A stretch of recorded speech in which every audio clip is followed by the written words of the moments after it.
અમદાવાદમાં Allan ઇન્સ્ટિટ્યૂટમાં fire વિભાગે checking હાથ ધર્યું। ફાયર સેફટીના સાધનોને લઈને એલન ઇન્સ્ટિટ્યૂટમાં તપાસ હાથ ધરવામાં આવી। ફાયર સેફટીને લઈને ગંભીર બેદરકારી જોવા મળી, જ્યાં હજારો વિદ્યાર્થીઓના જીવ સાથે ચેડા કરવાનો આરોપ લાગ્યો છે। બેઝમેન્ટમાં અત્યંત જ્વલનશીલ પદાર્થો મળ્યા। બેઝમેન્ટ 1માંથી ફિનાઇલ સહિતના પદાર્થો મળી આવ્યા। ફાયર વિભાગે બેઝમેન્ટ ખાલી કરવા માટે નોટિસ ફટકારી। એલન ક્લાસીસની ફાયર એનઓસી રદ કેમ ન કરવી તે અંગે નોટિસ આપવામાં આવી છે। ફાયર વિભાગે એલનના સંચાલકો પાસેથી ખુલાસો માંગ્યો। લાખોની ફી વસૂલતી એલન ઇન્સ્ટિટ્યૂટમાં ફાયર સેફટી અંગે સવાલો થઈ રહ્યા છે। લખનૌમાં એક ટ્યુશન ક્લાસીસમાં એક આગનો બનાવ બન્યો હતો અને એમાં 17 કરતાં વધારે વિદ્યાર્થીઓ સહિત લોકોના જે છે તે મોતના આંકડા સામે આવ્યા હતા। ત્યારબાદ આજે અમદાવાદ ફાયર વિભાગ જે છે તે તમામ ક્લાસીસ અમદાવાદમાં આવેલા જે છે તેની પર સર્ચ ઓપરેશન હાથ ધર્યું છે। અત્યારે હાલ આપણી સાથે ફાયર ઓફિસર જાડેજા સાહેબ છે, આપણે તેમની સાથે વાત કરીએ। સાહેબ, સિંધુ ભવન પર એલન ઇન્સ્ટિટ્યૂટ આવેલું છે, ગંભીર બેદરકારીઓ સામે આવી છે, કઈ બેદરકારીઓ સામે આવી? લખનઉ ઉત્તર પ્રદેશ તક્ષશિલા સુરત કોચિંગ ક્લાસીસમાં જે આગ લાગી હતી તેવી અમદાવાદ શહેરમાં ન બને તેના માટે અમદાવાદ ફાયર બ્રિગેડ ડિપાર્ટમેન્ટનું ફાયર પ્રિવેન્શન પ્રોટેક્શનનું ઓડિટ ટીમ જે છે અમારી વિજિલન્સ એન્ફોર્સમેન્ટ ખાસ ચેક કરે છે।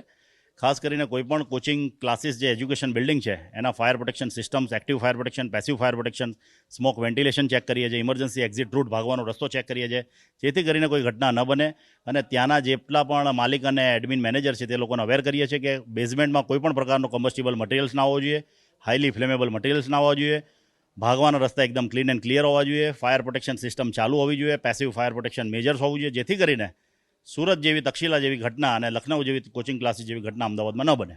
ઓકે, ખાસ કરીને વાત કરીએ તો અમદાવાદનું આ એલનનું સૌથી મોટું ઇન્સ્ટિટ્યૂટ છે, મોટી સંખ્યામાં વિદ્યાર્થીઓ અભ્યાસ કરવામાં આવતા હોય છે। તમારા ધ્યાનમાં આવેલું છે, ઘણી બધી બેદરકારીઓ જોવા મળી રહી છે, શું પગલાં લેવામાં આવશે અને શું કામગીરી કરવામાં આવશે?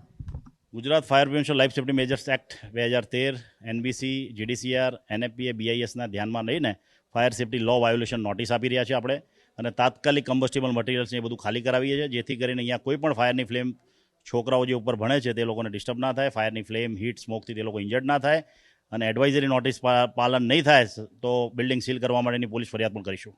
બિલકુલ, એટલે કે જોઈ શકાય છે કે ફાયર વિભાગ જે છે તે એલર્ટ બન્યું છે અને જે પ્રકારે ક્લાસીસમાં કહી શકાય કે સુરતમાં તક્ષશિલા કાંડ થયો હતો તેમાં પણ વિદ્યાર્થીઓના મોતના સમાચાર સામે આવ્યા હતા, ત્યારે અમદાવાદની વાત કરીએ ત્યારે અમદાવાદનું આ એલનનું સૌથી મોટું ઇન્સ્ટિટ્યૂટ જે છે તે અત્યારે હાલ સિંધુ ભવન થલતેજ ખાતે આવેલું છે અને ત્યાં ગંભીર બેદરકારીઓ જે છે તે સામે આવી છે અને તેને લઈને હવે ફાયર વિભાગ જે છે તે એક્શન મોડમાં જોવા મળી રહ્યું છે અને અત્યારે હાલ નોટિસ આપવાની જે છે તે કામગીરી કરવામાં આવી રહી છે અને નોટિસ પ્રમાણે જો કામ કરવામાં આગળ નહીં આવે, નોટિસનું જો અનાદર કરવામાં આવશે અને નોટિસ મુજબ જો અહીંથી જે પ્રકારની કેટલીક ક્ષતિઓ સામે આવી છે તે દૂર કરવામાં નહીં આવે તો આગામી સમયમાં આ બિલ્ડિંગ જે છે તેને સીલ મારવાની પણ કામગીરી કરવામાં આવશે।